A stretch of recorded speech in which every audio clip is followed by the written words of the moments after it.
Hi, thanks for watching our video. I'm Liz Lehman, and I'm here today with Brian Gane, and we're going to talk about our project, Improving Multidimensional Assessment and Instruction, Building and Sustaining Elementary Science Teachers' Capacity Through Learning Communities, as part of the 2021 NARST Symposium on Opportunities and Challenges of Facilitating Educators' Understanding and Use of the Next Generation Science Standards.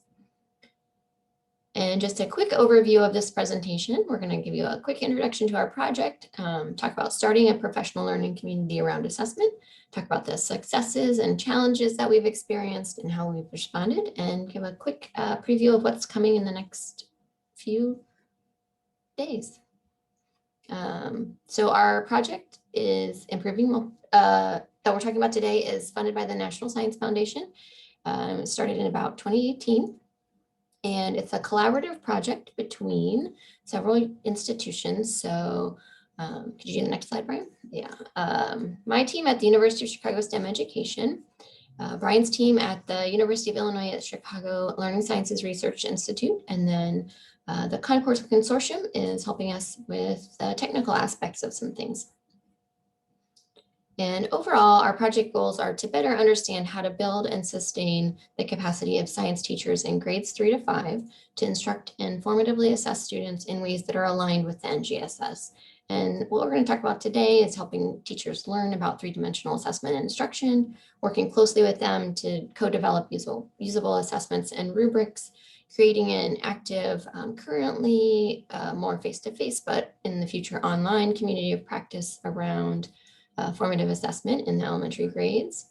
And then we also have plans to develop the test-via assessments in diverse settings, but we're not going to talk about that today. So I'm going to talk about how we try to start getting this professional learning community off the ground, and that is with a focus on instructionally supportive assessments. So we've been working with 11 educators in Illinois since the beginning of spring of 2019.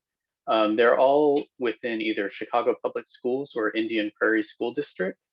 They work with either a grade-specific group or across multiple grades, and some of them are also teaching science to emerging bilingual students.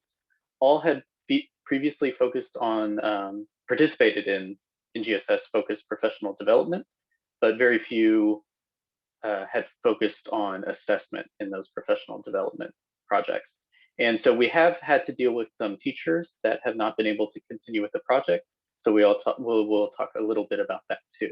But we have been doing in-person workshops and online meetings. In these meetings, the teacher collaborators and university researchers work together to co-develop assessment tasks. A lot of this conversation talks around what the specific performance expectations are and what students would say or do to communicate their knowledge or skills in a three-dimensional manner. And in working with the teachers and educators, we're also focusing a lot on connecting the task phenomena to students' interests and the language to their language and their experiences as well. We're using a task design process that was developed by Harris et al. Originally for middle school performance expectations. And so now we're doing it with elementary school and further involving teachers as sort of co-developers in the process. And so today we're really going to focus on two of these steps, unpacking the disciplinary core ideas and developing tasks. And so this is a whiteboard from one of the workshop sessions that we did where the teachers and the researchers were working on unpacking one of the grade 3 performance expectations around developing models to describe life cycles. And so what you see on the whiteboard is some unpacking of the disciplinary core ideas, but also you'll notice there's some discussion about potential science practices to use and cross-cutting concepts to use. And so while we're doing the DCI unpacking, we're also attuned to the different dimensions of the NGSS and how those might be used as well. So for any given performance expectation, we develop multiple learning performances, which are also three-dimensional claims about what students should know and be able to do. Those learning performances are then what we use to develop assessment tasks. And so any learning performance is going to have multiple assessment tasks. We're going to focus on this first one, which is a grade 3 life science task. And Liz is going to talk through this one while I drive. Yeah, so here's a task we developed around developing models to show similarities in life cycles. And you can see at the top, there's a little scenario about Kayla's studying life cycles and needs to develop this model to show the similarities between different organisms' life cycles.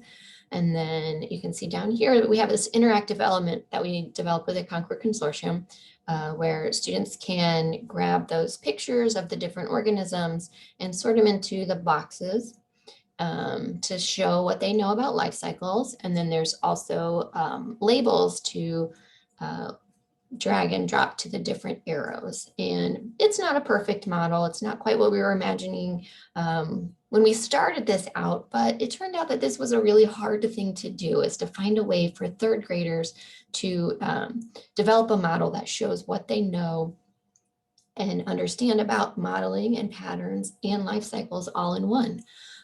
So struggles that we worked through as a team, including the teachers, were how do we have third graders do a model? Like the teachers felt like if we're talking about really young third graders at the beginning of the year, we just give them a blank screen to draw a model. They might just have no idea what to do and just start, drawing pictures that really aren't related. So we built in that scaffolding of having the boxes and the arrows. Then we thought about, well, should we label the arrows to begin with so that they have more of a sense of what we want them to do here? And then it felt like, well, it's just a picture sorting task. And it's not really getting them engaged in that multidimensional thinking that we want them to be involved in. We also had to think about, what do we do about the death aspect? It's in the PE, we want to keep it in there, but how do we do it in a way that makes sense with what the rest of the stuff we have in here? How do we help show the similarities was another thing we talked about. How is this showing similarities in life cycles? So it was complicated. And what we came to at the end was that even if kids get a partial model up there, that's fine, because it still is giving us insight into what they're thinking about both what a model is, how they can use it, what they know about life cycles. And then they've got this opportunity in the follow-up questions below the model part to share their thinking more about why they put things in the places that they did and how it shows the similarities between these different organisms.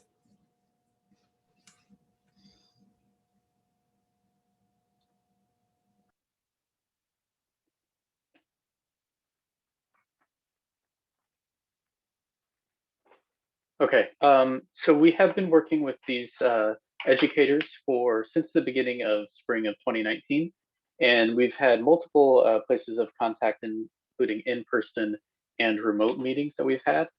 This, of course, has been thrown into disarray a little bit because of COVID and the shift to remote teaching, but we've adapted. We've continued working with some of the teachers through this year and are going to continue working with them next year as well.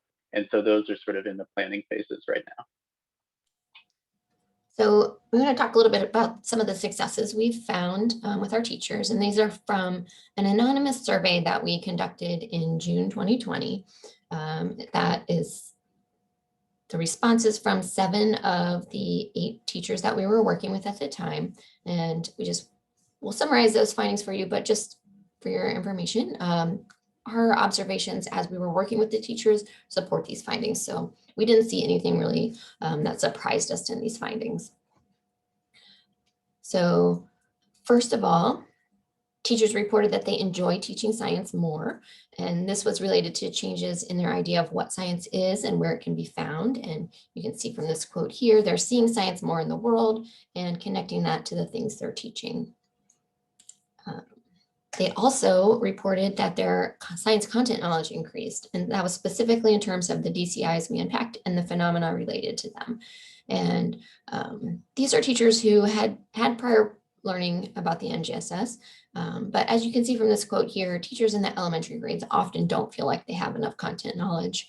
And so we think this increased content knowledge is a really great outcome of participation in this project. Teachers also reported that they knew more about the SEPs after participating, and specifically better understood them in terms of what it looks like when kids are doing science and the relationship between the SEPs and the NGSS overall. So teachers have come to feel that SEPs are really important because they help students develop their own understanding of what's going on with the science that they're studying. Teachers also reported that they can see a distinction between assessment and instruction. And so they're distinct, but they're also interconnected. So they're seeing that what they're teaching is what they should be assessing, and that it's more than just instruction putting information in their brains and assessment seeing if that information stuck, that other dimensions of the NGSS need to be assessed as well. And in terms of assessment in the classroom, teachers reported some changes in how they both designed and used assessment. So they're thinking more about what they're assessing and how, using assessment more formatively and more frequently. And in particular, they noted more knowledge about how to assess the SEPs and how to be more three-dimensional in their assessments and how to better monitor progress towards the performance expectations. And finally, even though we focused on assessment, teachers reported that the co-development work really changed how they think about science instruction in general and what they actually do in the classroom. And these changes indicate that they are moving toward the type of science classrooms that are the vision of the NGSS.